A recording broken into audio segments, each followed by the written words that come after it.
Students, as in the last videos we have seen about the properties of acids. Now today we will discuss about classification of bases. Classification is necessary because bases are strong as well as weak. Even they are also concentrated and dilute, which we have discussed in this acid.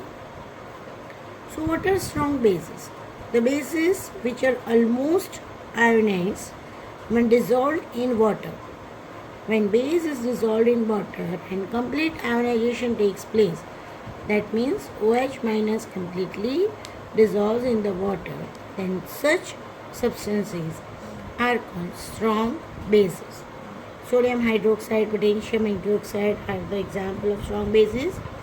Strong bases solutions have high concentration of hydroxide ions. As we have discussed in acids, strong acids have high concentration of H plus ion or hydronium ion, that is H3O plus.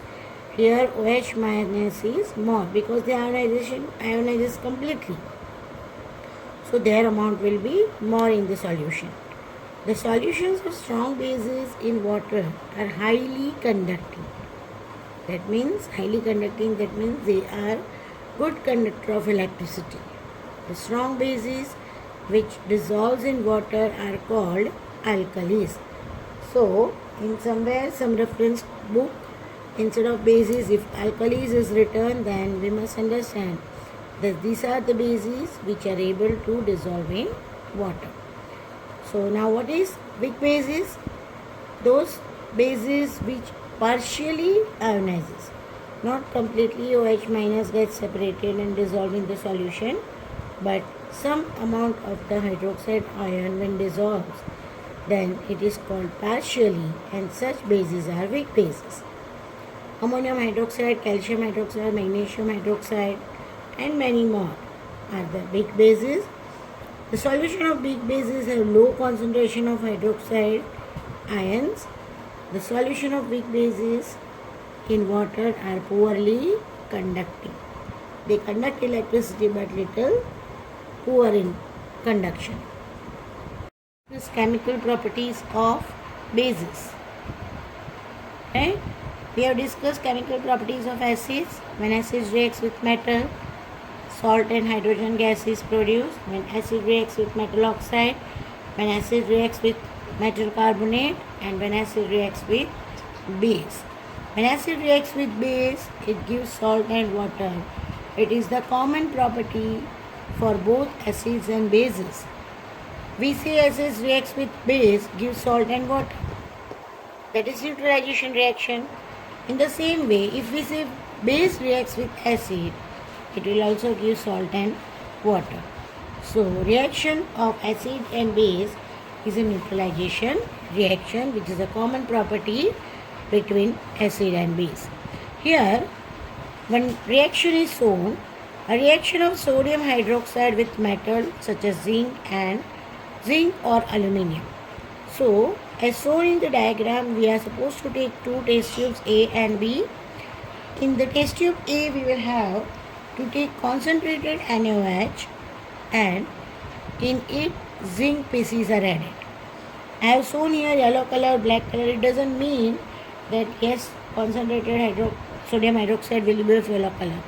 Here I have shown yellow because we can identify them from the color.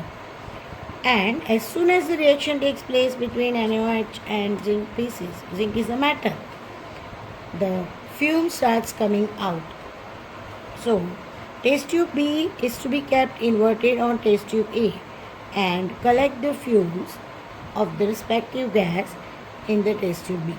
Now, test tube B, without disturbing, take it upside down only separately and bring a lighted matchstick.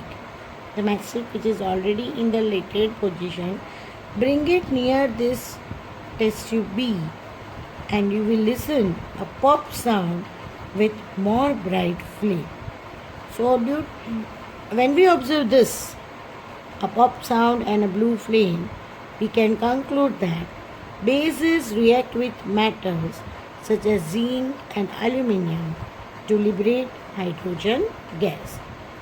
Right?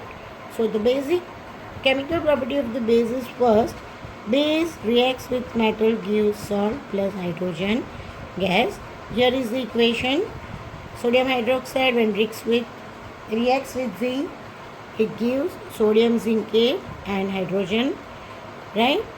Sodium hydroxide when reacts with aluminium needs little aqueous medium, so H2O is added, then it is sodium aluminate and hydrogen gas. Reaction of a base with oxides of non-metals. So, reaction of a calcium hydroxide with oxide of carbon. Calcium hydroxide is the base and oxide of carbon. Carbon is non-metal, oxide of carbon, that means oxides of non-metals. So here, this is the test tube in which from outside the air is filled up.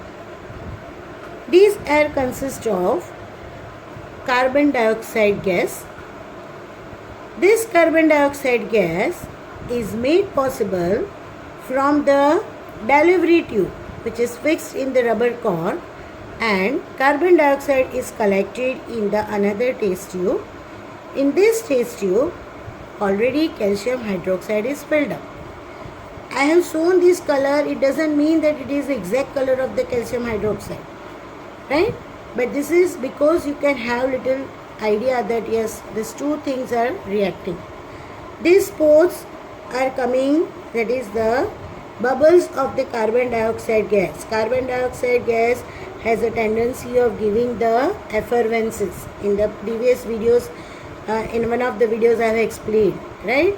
You are drinking soda and many other aerated drinks which is having carbon dioxide, they gives effervescence, ubro aave. So these bubbles are showing that carbon dioxide is now reacting with calcium hydroxide base and non-metal oxide. What happens? As soon as the carbon dioxide reacts with calcium hydroxide, the calcium hydroxide will turn milky. Before that, it is transparent. And then, as soon as it reacts with carbon dioxide, it will turn milky, like a milk, precipitations. Small particles of calcium hydroxide on reaction with carbon dioxide will be present, which gives the milky color. So we can say that the gas A when reacts with calcium hydroxide, then calcium hydroxide will turn milky, which gives us the conclusion that bases reacts with the non-metal oxide, liberates the salt in the water. And so this chemical property is written as base plus non-metal oxide gives salt of that respective metal with which the base is and water is separated. Calcium hydroxide when react with carbon dioxide, non-metal oxide, it will give calcium carbonate and water. This is the second property. And the third property, a common property of acid and base, that is neutralization reaction.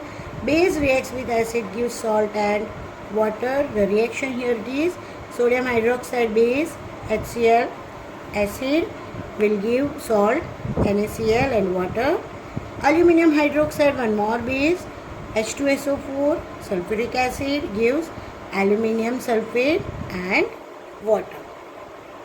Now, let us think one question, that what do all acids and bases have in common? After this much discussion, we can say that one thing is common, that is the common property of neutralization. Acids and base neutralizes each other, that is the common, right? Even we have discussed about the strong bases and strong acids, that they both ionizes completely. So now let us check that if they both ionizes completely, then they must conduct the electricity, because it is already discussed that they are ionizing completely, so they show high conductivity. Here we will check yes, whether they are high conducting or not. So for checking it, here we have taken 4 different beakers in which first is dilute HCl, second NaOH, third is glucose solution, and fourth is ethanol. And here the color which I have shown, the same color I have shown here.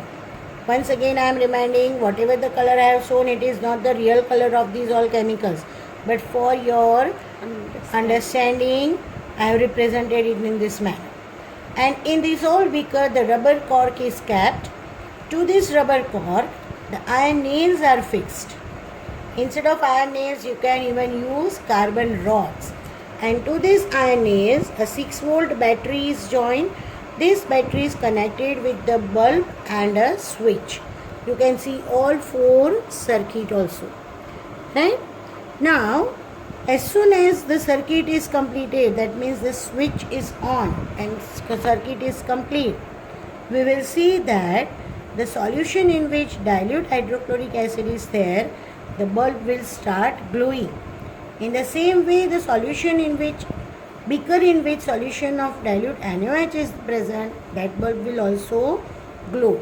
But the beaker C and beaker D in which glucose solution is present, the bulb will not glow even though the circuit is completely closed and switch is on. Here in ethanol also bulb will not glow. So looking to all this, after going the observation, what we observe? In the beakers having dilute HCl and NaOH, the bulb attached to them glows when the circuit is connected, and the beakers having glucose and ethanol, bulb will not glow. So we will conclude here that acids and bases, dilute HCl, dilute NaOH, acids and bases conducts electricity, which is common characteristic in both, and glucose and ethanol are non-conductors of electricity. Now see here, acids and base conduct electricity. Glucose and ethanol are not conducting electricity. Why? Because acids and base produce ions in their solution. And why they produce ions? Because they are bonded by ionic bonds. Whereas glucose and ethanol do not conduct electricity because they do not produce ions, as they are bonded by the covalent bonds. Ionic bonds, that means the bonds which are formed after the formation of the ions, when electrons are donated by one element and the electrons are gained by the another element, by formation of the positive and negative ions, the ionic bond takes place. And covalent bond, it means the bond which is not formed by donation or gaining of the electron, but it is formed because of the sharing of the electron. So they are the covalent bonds. So glucose and ethanol are having covalent bond. That means they are not forming ionic bond. So they are not undergoing ionization, and that is the reason they will not conduct electricity. Thus, to produce ions in their aqueous solution is also a common property of acids and bases. So what are common in acid and base? The neutralization of each other is common in acid and base. Formation of ion in aqueous solution is common in acid and base, as well as to conduct the electricity is common in acids and bases. Now, as I just said in the video, that common in acid and base is the production of the ions. So let us check whether acids and bases produce ions only in aqueous solution. So here is again experimental diagram. The test tube is taken in which sodium chloride, that is the common salt, is taken, and with the help of the dropper, drop-wise sulfuric acid is added. As soon as sodium chloride and HCl is reacting, here you see this is the mixture of both NaCl and H2SO4. The gaseous fume starts coming out. one delivery tube containing anhydrous calcium chloride is fit in this rubber cork. Anhydrous, that means which is completely dry. There is not a little proportion of water, is termed as anhydrous. And now one blue litmus paper which is not wet, dry litmus paper, blue color, is brought near this tube, and we are not able to see any change of color, though the gaseous fumes are coming out and it is in the contact of the dry blue litmus paper. Now, as soon as this litmus paper is made wet and then again it is brought near this tube, then the blue litmus paper, it is moist, it turns red. From this, what we can conclude? Observation I have just explained. Let us read here. When sodium chloride reacts with H2SO4, it liberates HCl gas, and HCl gas, when comes in contact of dry litmus paper, there is no change in color. But when this HCl gas comes in the contact of wet litmus paper, it turns blue litmus to red. And this gives us the conclusion that acids produce ions in aqueous solution, because moist blue litmus, that means the paper is with water. In the same way, here it is for the base. Ammonium chloride is taken in the test tube and sodium hydroxide dropwise is added. As soon as ammonium chloride and sodium hydroxide reacts with each other, the gaseous fumes comes out, which passes through the anhydrous calcium chloride tube. Not a little amount of water is present, anhydrous. Dry red litmus paper is brought near the tube, there is no change. And as soon as the red dry litmus paper is made wet, the moist paper, when come near this tube, this red color is turned to the blue. So here also we can see that ammonium chloride, when reacts with sodium hydroxide, it liberates ammonium hydroxide, and when this ammonium hydroxide comes in the contact of dry litmus paper, there is no change in color. But as soon as the paper is made wet, the color changes from red to blue. Thus we can conclude that bases produce ions in aqueous solution.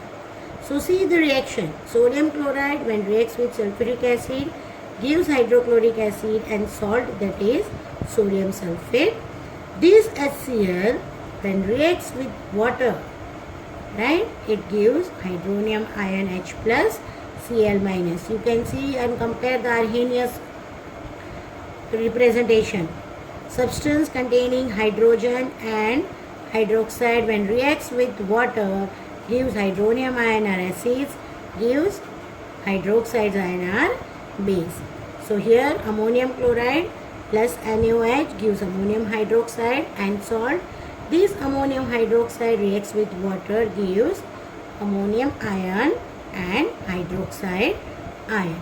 Right? It means they are liberating the ions H plus and OH minus when they reacts with the water. Thank you.